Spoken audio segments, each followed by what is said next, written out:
శ్రీమాత్రే నమ. జయ గురు దత్తాత్రేయ నమ. ఈ వీడియోలో మనం మేషరాశి వారికి అదృష్టాన్ని కలిగించే గ్రహాలు ఏంటి, అదే సమయంలో ఇబ్బంది పెట్టే గ్రహాలు ఏంటి, మనకి మహాదశ జరుగుతున్నప్పుడు ఆ దశ యోగిస్తుందా యోగించదా అని తెలుసుకోవడానికి ఈ వీడియో మనం చేయడం జరుగుతుంది.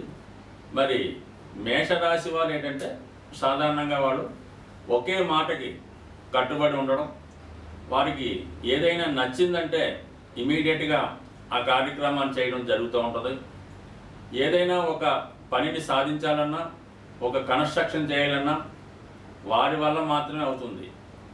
అందువల్ల ఏంటంటే మేషరాశికి రాశ్యాధిపతి కుజుడు జాతకంలో బలంగా ఉంటేనే ఎవడైనా జీవితంలో ధనం సంపాదించగలడు, అలాగే జీవితంలో స్థిరపడడం జరుగుతూ ఉంటుంది.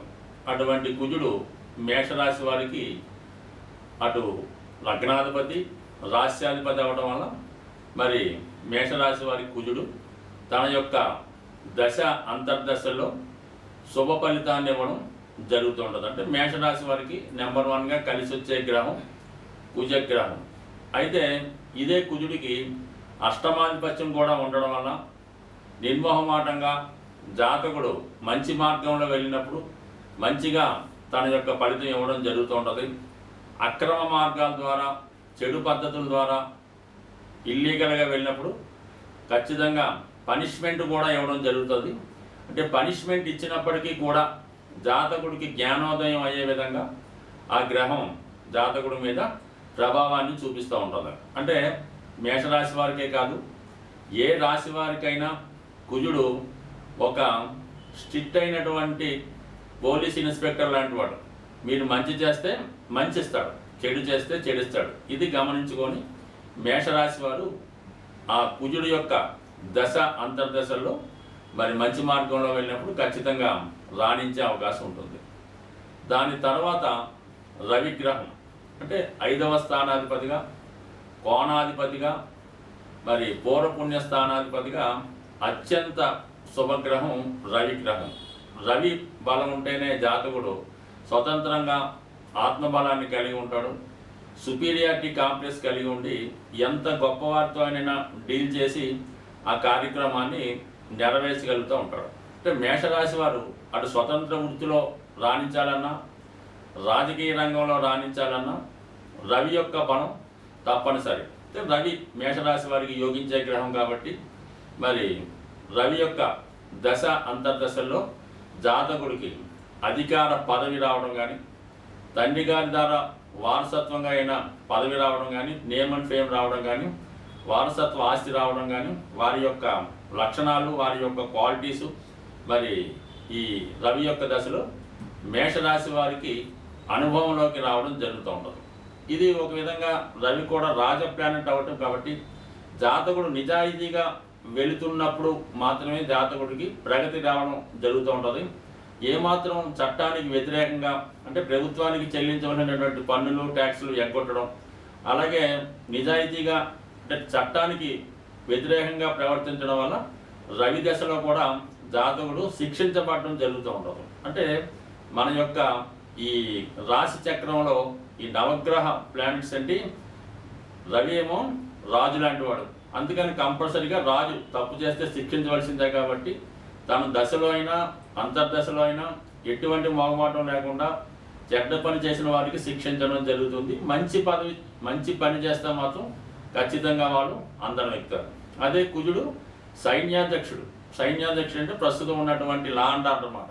ఇది కూడా సేమ్ అంతే. కాబట్టి మేషరాశి వారు కంపల్సరీగా యోగించే గ్రహాలు అయినప్పుడు కూడా రవి దశలోను కుజ దశలోను నిజాయితీగా స్వచ్ఛంగా ఉన్నప్పుడు మాత్రమే రాణించగలుగుతుంటారు.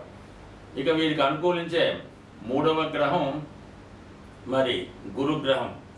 భాగ్యాధిపతిగా ఈ రాశి వారికి జీవితంలో స్థిరాన్ని ఇచ్చే గ్రహం గురుగ్రహం. గురువు భాగ్యాధిపతి అవ్వడం వల్ల జాతకుడు ఎక్కువగా ఈ దశలో హెల్పింగ్ నేచర్ కలిగి ఉండడం, మంచి విషయాలు, కొత్త విషయాలు తెలుసుకోవడం, తనలో ఉన్నటువంటి సామర్థ్యాన్ని పెంచుకోవడం, దైవ మార్గంలో నడటం, పెద్దల యొక్క ఆచారాలు, మన సాంప్రదాయాల్ని, ధర్మాన్ని రక్షించడం, ఈ విధంగా మరి రవి దశలో జాతకుడు ఎక్కువగా వృద్ధిలోకి రావడం జరుగుతూ ఉంటుంది. అదే ఈ భాగ్యాధిపతికి వ్యయాధిపత్యం కూడా ఉండడం వల్ల ఇదే సమయంలో జాతకుడు సొంత ప్రాంతంలో కాకుండా ఏదైనా విదేశంలో కానీ దూర ప్రాంతంలో కానీ చక్కగా రాణించగలిగే అవకాశం ఉంటుంది. కాబట్టి మొత్తం మీద ఏంటంటే ఎటువంటి ఇబ్బంది పెట్టకుండా కేవలం జాతకుడికి మంచి మార్గంలో పెడుతూ అదృష్టాన్ని కలిగించే గ్రహం గురుగ్రహం. సో అందువల్ల ఏంటంటే ఈ మేషరాశి వారు గురువు యొక్క దశలో కానీ అంతర్దశలో కానీ వాళ్ళకి గురు కారకత్వాలైనటువంటి సంతానం, ధనం, జ్ఞానం, విజ్ఞానం సంపూర్ణంగా లభించడం జరుగుతూ ఉంటుంది. మరి కామన్గా ఈ ఉంగరాలు రత్నధారణ మీద ఇంట్రెస్ట్ ఉన్నవాడు ఈ 3 రత్నాలు కూడా ధరించవచ్చు. అంటే పగడం ధరించవచ్చు, కెంపు ధరించవచ్చు, అలాగే కనక పుష్యరాగం కూడా ధరించవచ్చు. అలాగే చంద్రుడు కూడా ఈ రాశి వారికి కొంతవరకు ఉపయోగించే గ్రహం. అంటే రవి ఎవరికైతే లాభిస్తాడో చంద్రుడు కూడా వారికి లాభిస్తూ ఉంటాడు. అయితే చంద్రుడు వృద్ధి చంద్రుడు, క్షీణ చంద్రుడు అది ఉండడం వల్ల చంద్రుడు ఉన్నటువంటి స్థాయిని బట్టి ఆధారపడి ఉంటుంది. కానీ చంద్రమహాదశ వరకు మేషరాశి వారికి సొంత గృహాన్ని, సొంత వాహనాన్ని, సుఖమైన జీవితాన్ని ఇవ్వడం జరుగుతూ ఉంటుంది. సబ్జెక్టు కండిషన్ ఏంటంటే చంద్రుడు కూడా ఇంచుమించుగా బలంగానే ఉండాలి. ఏమాత్రం అష్టమంలో ఉన్న, నీచ స్థితిలో ఉన్న జాతకుడు చాలా వరకు పొరపాట్లు చేయడం వల్ల, సరైన నిర్ణయాలు తీసుకోలేకపోవడం వల్ల చాలా వరకు నష్టపోవడం కూడా జరుగుతుంటుంది. కాబట్టి బట్ ఏదైనా మేషరాశి వారికి ఏ గ్రహమైనా సరే బలంగా ఉన్నప్పుడు ఈ 4 గ్రహాలు అంటే కొంత ఇబ్బంది పెట్టినా చివరికి మాత్రం జాతకుడిని మంచి మార్గంలో పెట్టి రక్షించడం జరుగుతూ ఉంటుంది. ఇక బాగా ఇబ్బంది పెట్టే గ్రహం శని గ్రహం.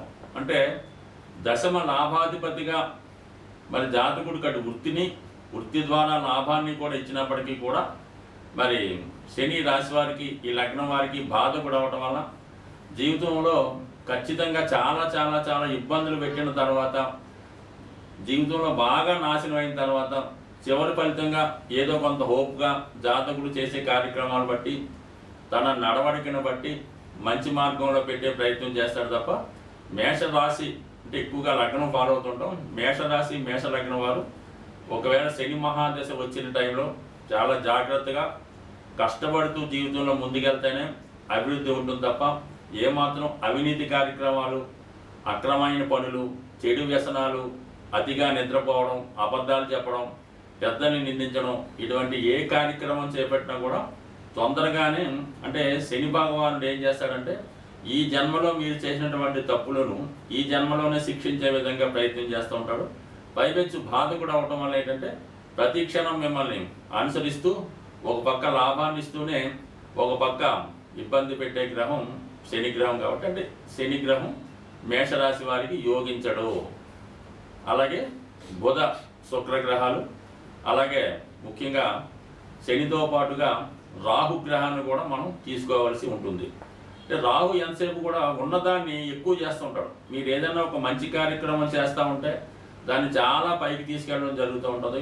ఏదైనా చెడు కార్యక్రమంలో పాల్గొంటే దాన్ని కూడా ఉన్నత స్థాయికి తీసుకెళ్ళడం జరుగుతూ ఉంటుంది. బట్ ఏదైనా బాగా పైకి తీసుకెళ్ళి కింద పడవేసే గ్రహం రాహుగ్రహం. అందువలన సాధారణంగా రాహుదశ జరుగుతున్నప్పుడు మేషలగ్నం వారు అక్రమ మార్గాల వైపు వెళ్ళడం, చెడు స్నేహాలు చేయడం, అన్యాయంగా ధనాన్ని సంపాదించడం జరుగుతూ ఉంటుంది. అయితే కొన్ని వృత్తుల్లో ఉన్న వాళ్ళకి సినిమా రంగం, సాఫ్ట్వేర్ రంగం, బ్లాక్ మార్కెట్, విష పదార్థాలు, మందులు తయారు చేసే వాళ్ళకి చాలా వరకు రాహుదశ యోగిస్తుంది. ఇంచుమించుగా లిక్కర్ పరిశ్రమ అంతా కూడా రాహుదశ జరుగుతున్నప్పుడు వాళ్ళకి బాగా యోగిస్తూ ఉంటుంది. అయితే చివరిలో మాత్రం ఖచ్చితంగా అది పనిష్మెంట్ ఇచ్చి ఏదో ఒక జైలు జీవితమో, అజ్ఞాతవాసమో, దీర్ఘకాలమైనటువంటి వ్యాధిలోకి నెట్టివేయడము జరుగుతుంటుంది. కాబట్టి ఎక్కువగా ఈ మేషరాశి వారు, మేషలగ్నం వారు రాహుదశ, శని మహాదశలో జాగ్రత్తగా వ్యవహరించవలసి ఉంటుంది. బట్ ఏదైనా మేషరాశి వారు నిరంతరం హనుమాన్ చాలీసా పారాయణ వల్ల, ప్రతి శనివారం హనుమాన్ టెంపుల్కి వెళ్ళడం వల్ల జీవితంలో ఎదురయ్యే ఎటువంటి సమస్యలనైనా సరిదిద్దుకోవచ్చు. స్వస్తి.